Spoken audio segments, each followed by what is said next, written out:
Did you know that nothing in the universe is ever truly still? Not your body, not your thoughts, not even the smallest particle. Today I'll show you why that's so important and how it literally shapes your reality. Nothing is at rest. Everything vibrates. Everything moves. That is the third principle of the universe, or the third Hermetic principle. You and I and the world around us vibrate at different frequencies. Some faster, others slower, but each individually for itself.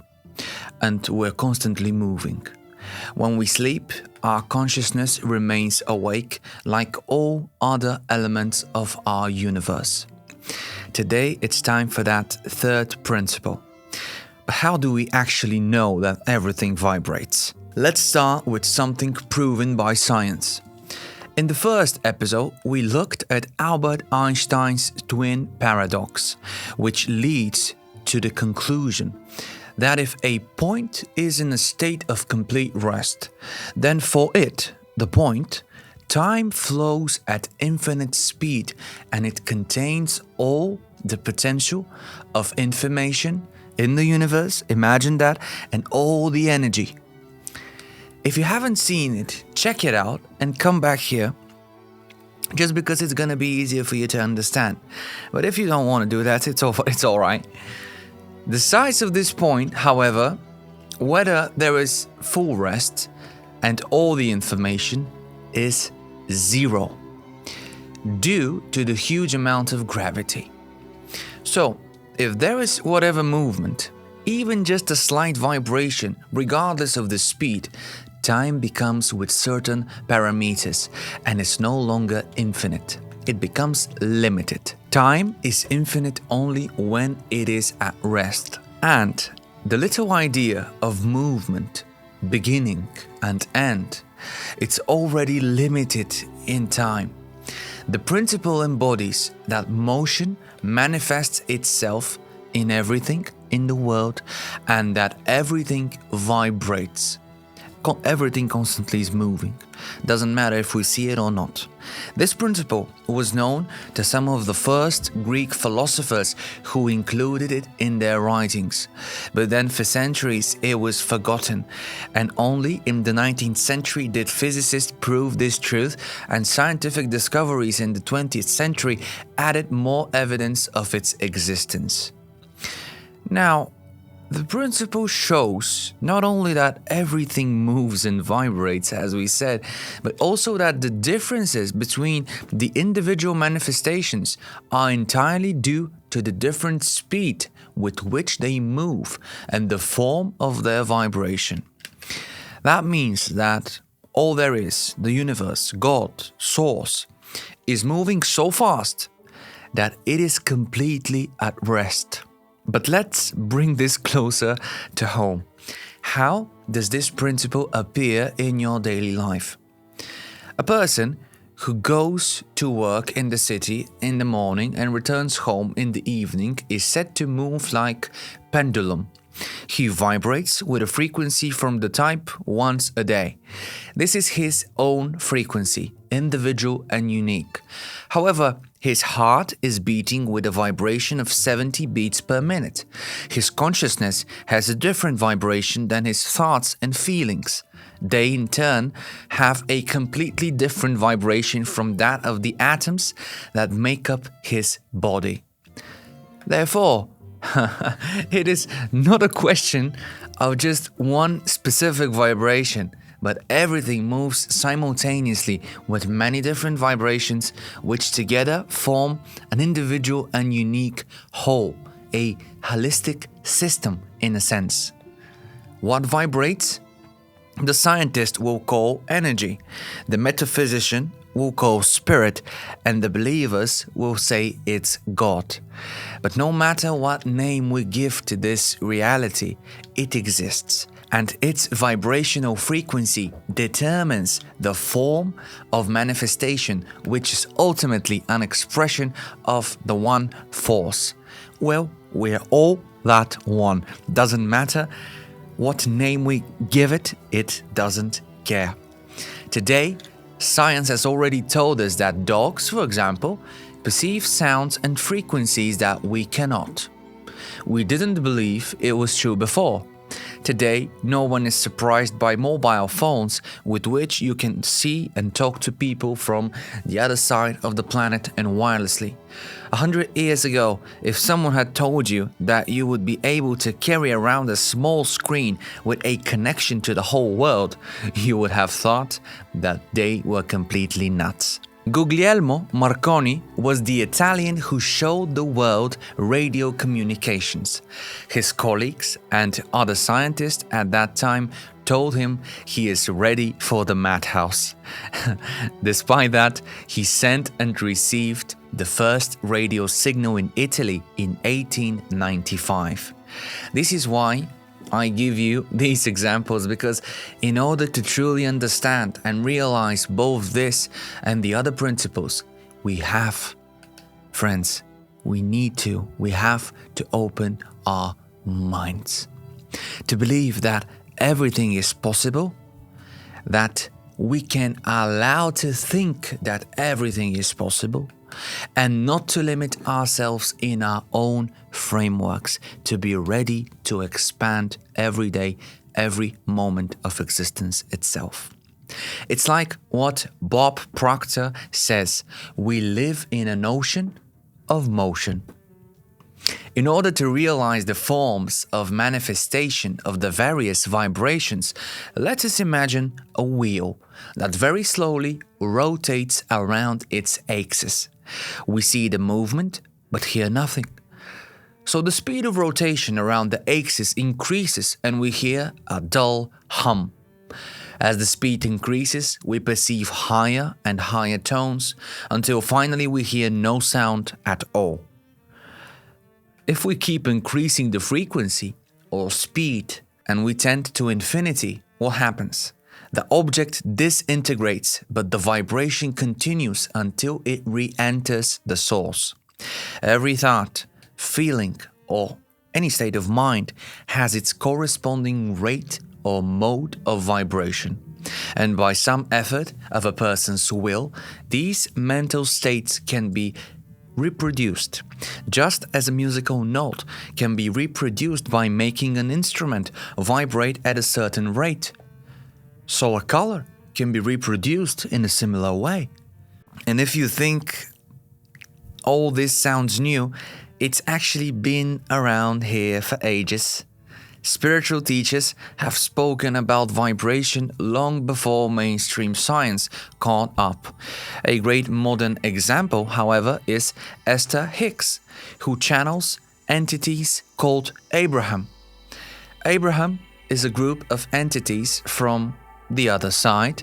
These non-physical entities speak through Esther. Abraham explains how everything in the universe vibrates.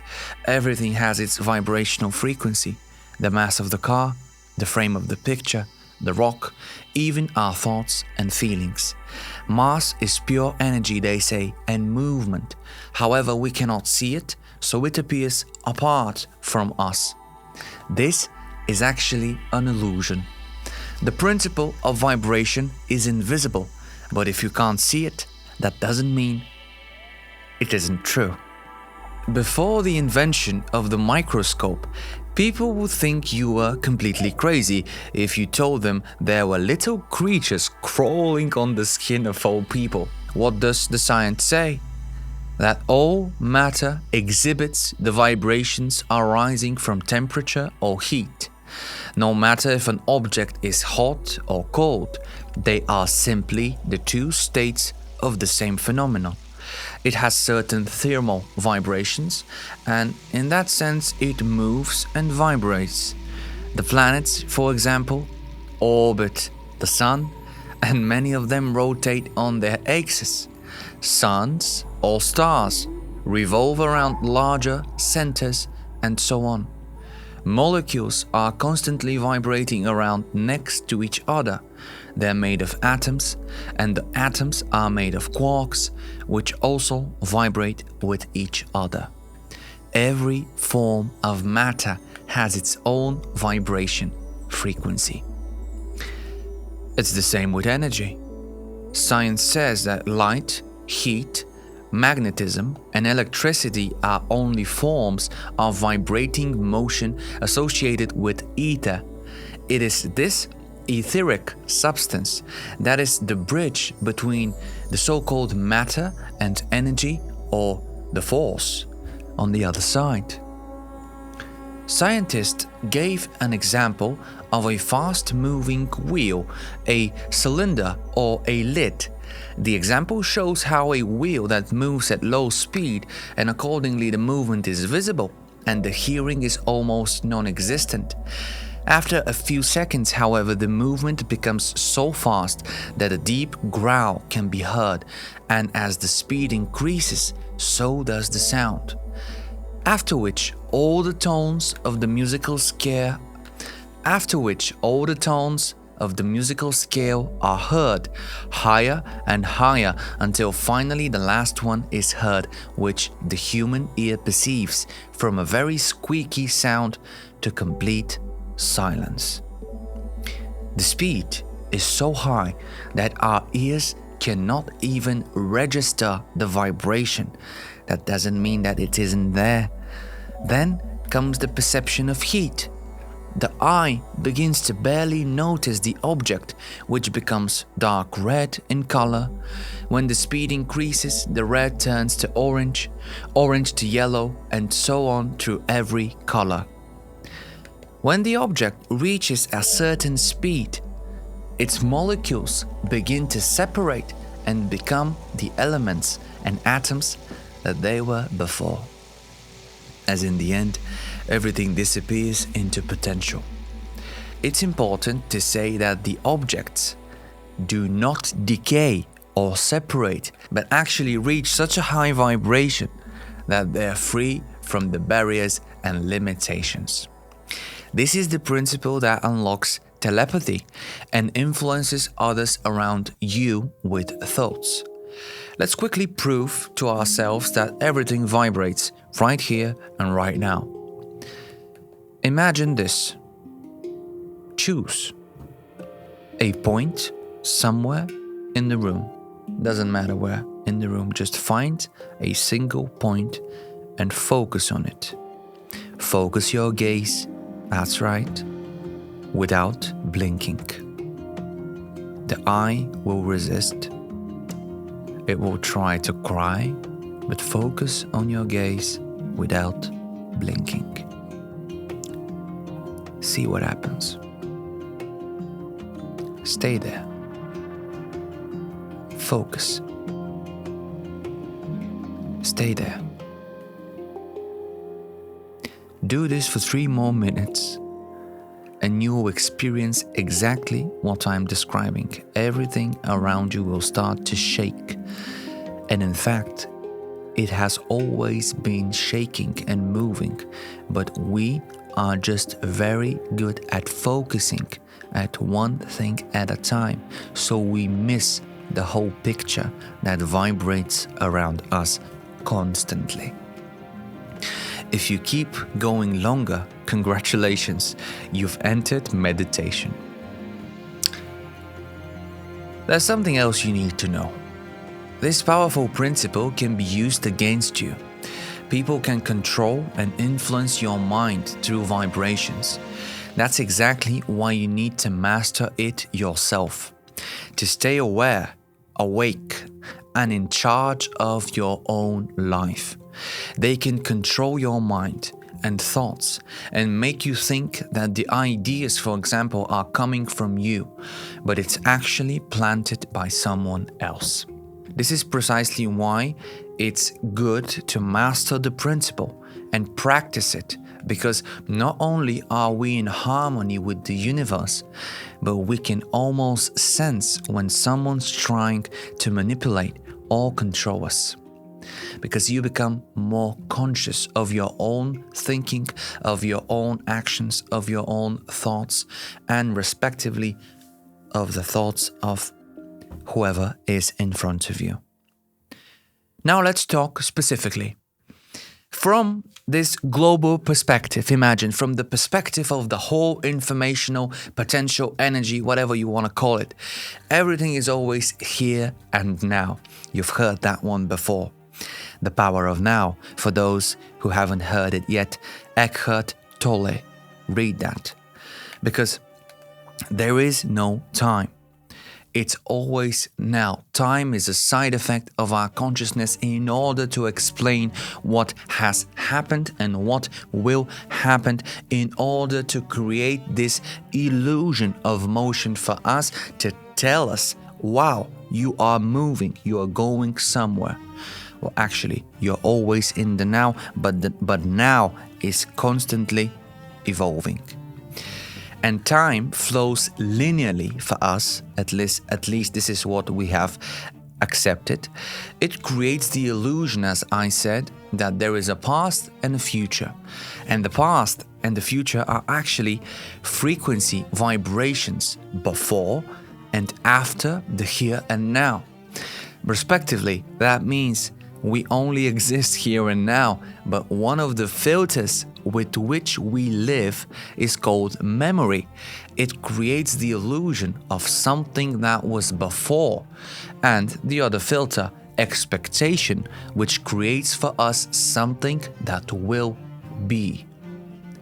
Here comes a paradox, though. The universal law says that everything is constantly moving, everything is vibrating.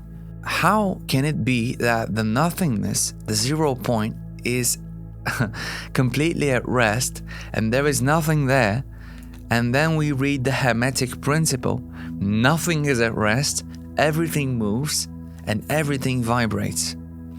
To explain it the easy way, let's assume that our body dies and the soul, or our energy essence, returns to the potential of nothingness because it is attracted by the enormous amount of gravity. So, let's say this: manifestation, or the soul, remains 3 million years in the void. Imagine it. A lot, right?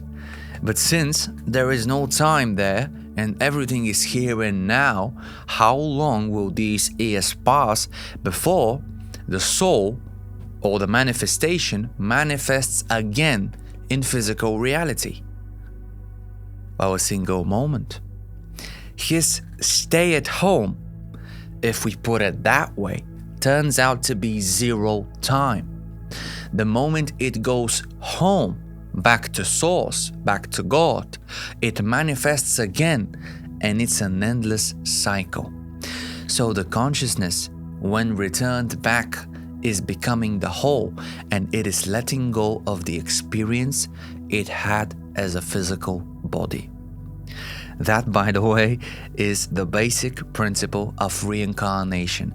For us, it seems like there is a lot to go and a very long path of enlightenment, a very long journey from the physical perspective. But from the physical perspective of the source, which manifests everything, which everything exists all at the same time, 3 million years in the past, 3 billion years in the future, will just be a single moment in a single space, here and now. So vibrating around the 0 point, all manifestations are in it, and every one of their emotions, actions, states, thoughts reflect on all others, and they are reflected on a global level.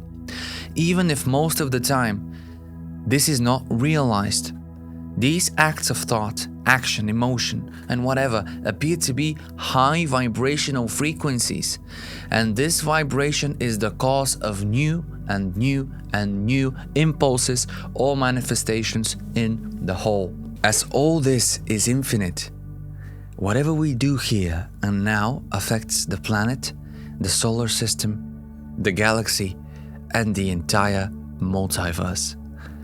In the Kybalion, this principle is said to have been formed long ago in time by the masters in ancient Egypt. From the essence of the whole, or the source, to the smallest detail, everything moves and vibrates. Understanding this principle allows us to master our own thought vibrations, as the ancient masters applied this principle to understand and navigate this natural phenomena. You see, every action, every thought, every vibration affects the entire universe.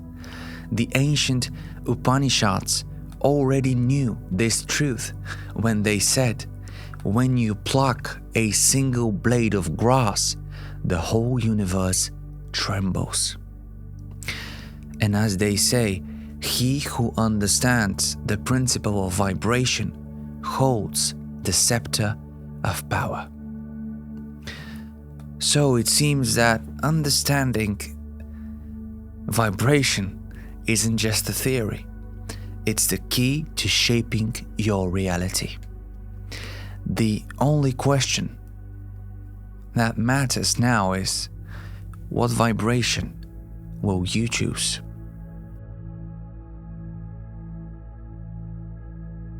Be conscious, be aware of your actions, of your own thoughts. Observe more. Take notes, mental, physical, doesn't really matter. But make sure you are really present, because a lot of things are happening in the present. That way you become very strong. People cannot manipulate you. You become very aware of your own desires, manifestations, choices, and you help to create a more global, conscious world, planet, universe. This is the third principle of the universe. Nothing is at rest. Everything moves, everything vibrates. I will see you next Monday at 8 p.m. for principle number 4. Cheers for now and have some fun.